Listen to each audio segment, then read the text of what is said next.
اعوذ بالله من الشیطان الرجیم بسم الله الرحمن الرحیم.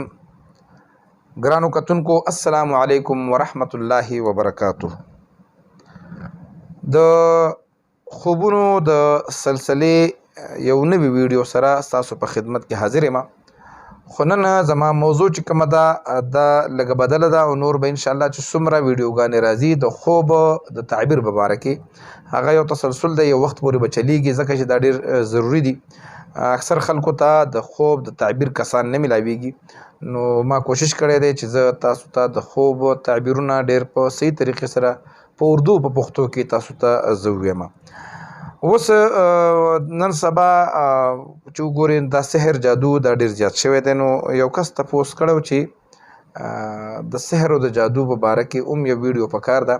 آیا داسې کسانو ته خوبونه سره راتلی شي چې هغې نه دا معلومه شي چې په دې سړي باندې سحر شوی دی؟ نو دا یو ډېره زبردست ویډیو ده. نن هغه کسان چې هغوی په ځان باندې شک وي چې موږ باندې چا سحر کړی دی، ځکه چې تور جادو خلک کوي او د هر چا دوست دشمن د هر چا ډېر شته دی.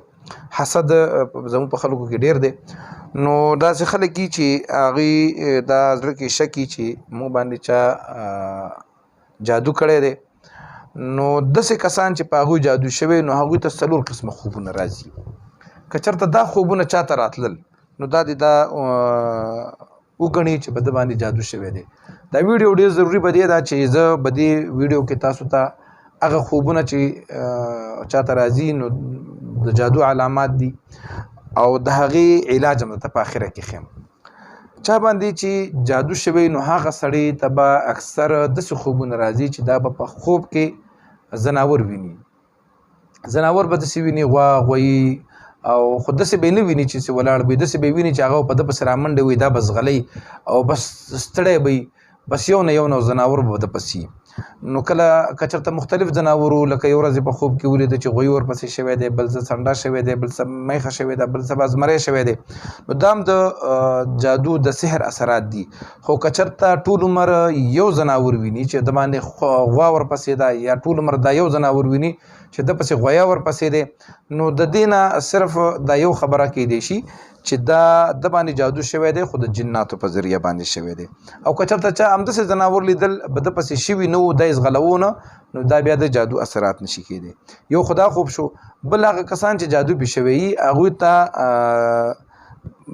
دغه چې کوم دی ماران، چرمښکۍ، لړمانان، سمسارې، دا ځناور هغې ته راځي، خو داسې ورته نه راځي. داسې ورته راځي چې په ده باندې حمله کوي، دا خوري، دا یری.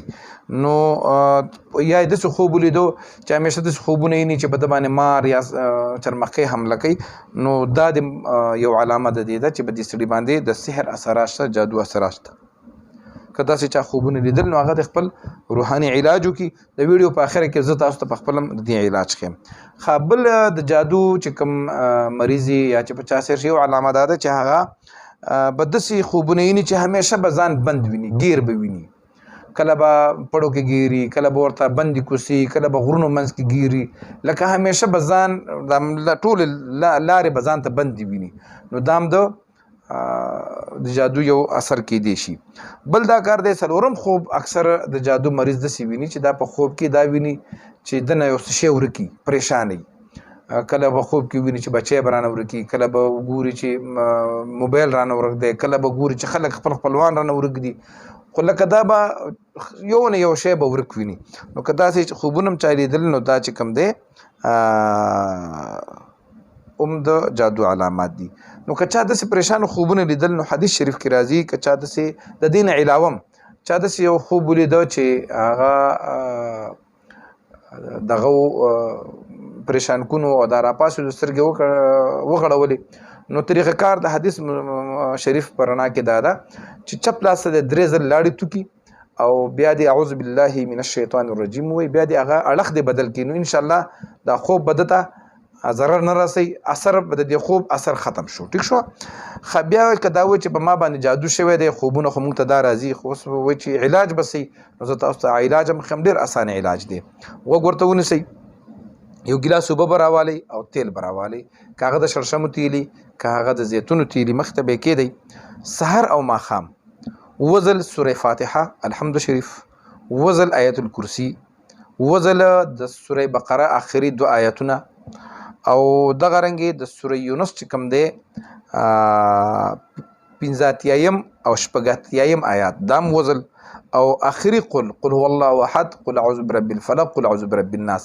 دا په اوبو باندې او په تیلو باندې سار او ماښام دمی، دا تقریبا 140 ورځې پورې. نو دا به دمی دغه اوبه بسکي یو ځل سحر یو ځل ماښام، او دغه تیلو باندې به چې کوم دی هغه مریض چې کوم دی هغه له مالش کوي.